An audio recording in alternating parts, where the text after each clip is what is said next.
Would you look at this? A manual. Memory lane, eh? What the hell happened to this great series? In this video, I'm diving into the brilliance of the original Dead Rising and how, somehow, every sequel got worse. And what does that mean for the future of Dead Rising?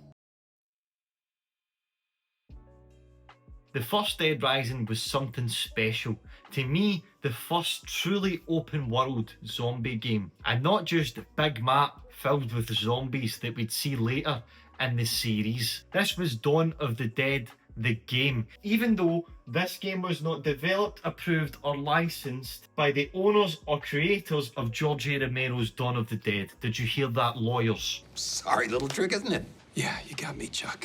Dead to rights. You're a photojournalist trapped in a zombie-infested mall. Time is ticking and you've got everything from a plunger to a skateboard to ensure your survival. You looking to get yourself eaten alive by zombies? What? Did you just say zombies? It was brilliant. I was already a massive fan of Capcom and of Resident Evil. But Dead Rising took the undead formula and added scale. Huge crowds of zombies on screen. There was nothing else like this at the time. This was groundbreaking. You weren't creeping through corridors like you were in Resident Evil trying to save your ammunition.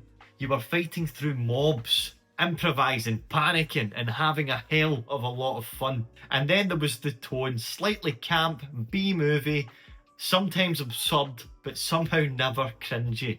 Are you up to it? I'm a lot better with a camera. But yeah, I'll give it a shot.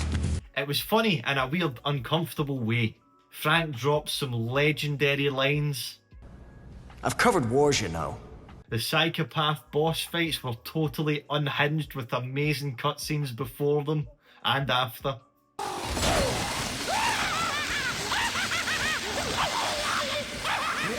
And it all fit together, and it works. And visually, the game was vibrant.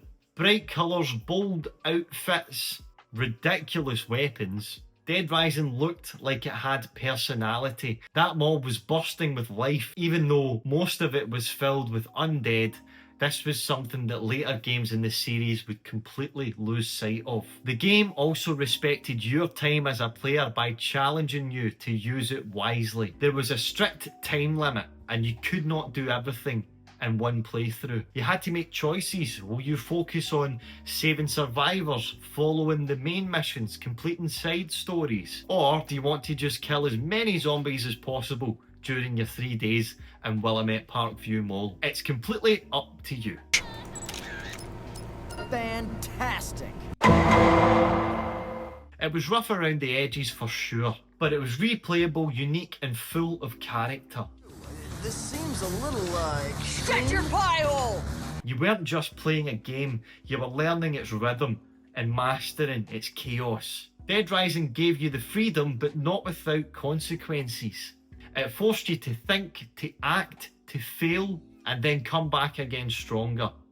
It's easily one of my favourite games ever, and nothing the series did afterwards came close to touching how unique, special and amazing that first game was. That's why he's the GOAT!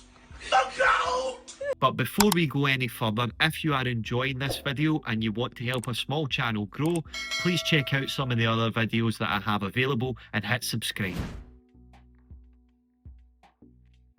So let's talk about the sequels and how they slowly stripped away everything that made Dead Rising special. Dead Rising 2 is a well-made, decent game, but from the very start of its development, kind of felt like Capcom was missing the point. The new setting, Fortune City, was supposed to feel fresh, but let's be honest, it's just basically another mall. Bright lights, themed casinos, sure, but at its core, it's kind of the same structure.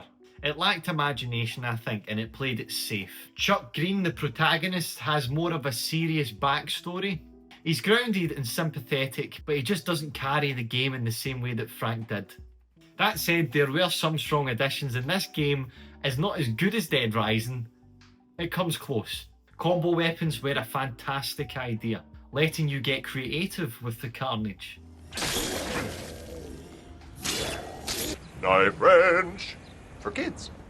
And co-op added a lot of fun if you had a friend to play with as well. Overall, it is a solid effort, but still sits in the shadows of the original. And I think Capcom sensed that, because they released Dead Rising off the record, which is essentially Dead Rising 2, but with the character you loved from the first game.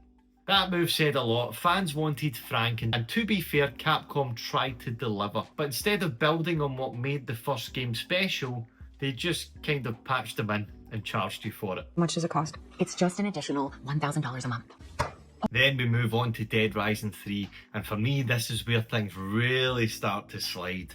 This one went bigger.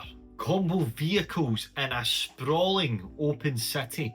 More zombies than we've ever seen. It sounds impressive, and to be fair, it is fun at times. Mowing down hordes of zombies in a steamroller / motorbike is undeniably satisfying.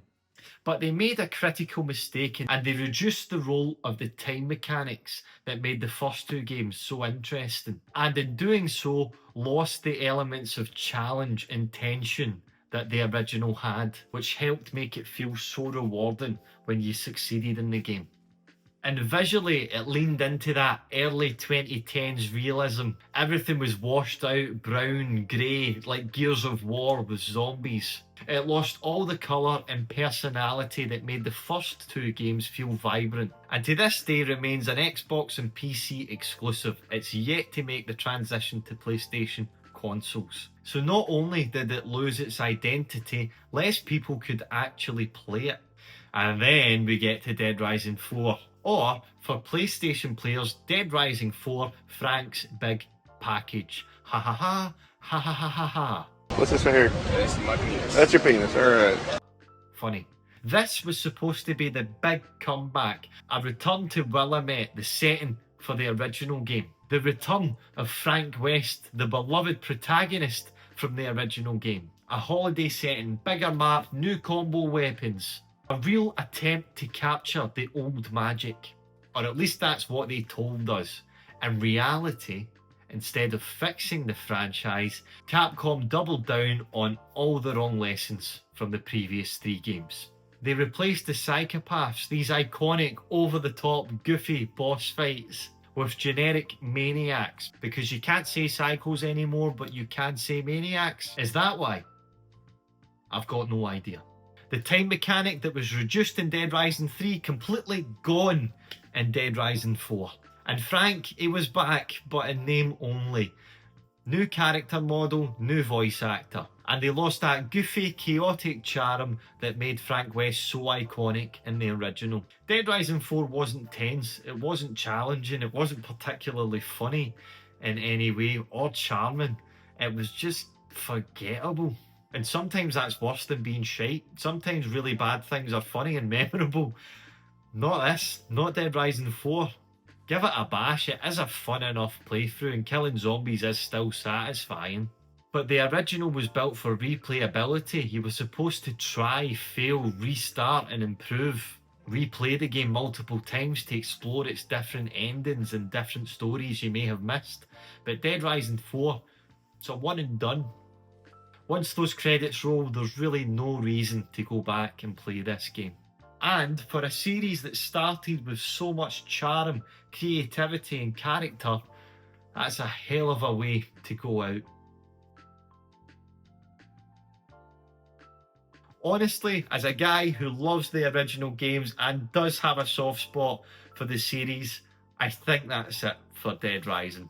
The recently released Deluxe Remaster of the first game sold relatively okay, and yeah, it was fun enough to revisit, but I have played the original to death, so the remaster was very much a nostalgic stroll through the park than anything groundbreaking and exciting. And I'm not against changing voice actors either. It happens, that's fine. But in this case, the new voice recordings just sound weird. Almost like they were done in an empty warehouse and not edited in any way. And somehow it just sounds worse than the original. What in the hell are you people doing? Run! Get over here! Everyone, move this way! Quick, to the stairs! Move! Everyone, move this way! Quick, to the stairs! Move! For a deluxe version, it didn't exactly feel like an upgrade. I regret paying full price for it. It launched to some fanfare, sure, but here we are 9 months later, and it's already forgotten. The remaster felt like Capcom's last chance at seeing if there's still an audience for this series. And let's be real, Dead Rising 4's poor performance already killed momentum for this series years ago, to the point where Dead Rising 5 was cancelled when Capcom Vancouver was shut down. And that sucks, because I would love to see a brand new Dead Rising game in the future. But I just don't see it happening, not unless Capcom is willing to go back to the roots of Dead Rising, and I mean really go back and rebuild it from the ground up. Until then, Dead Rising is going to be one of those franchises that get slowly watered down, misunderstood, and sadly left behind. But what do you guys think? Do you love Dead Rising as much as I do? And is this really the end for the Dead Rising series? Let me know in the comments below, and thank you very much for watching. I've been Scott of the Dead. Subscribe for dead honest takes like this every Monday, and I will see you in the next one. See ya.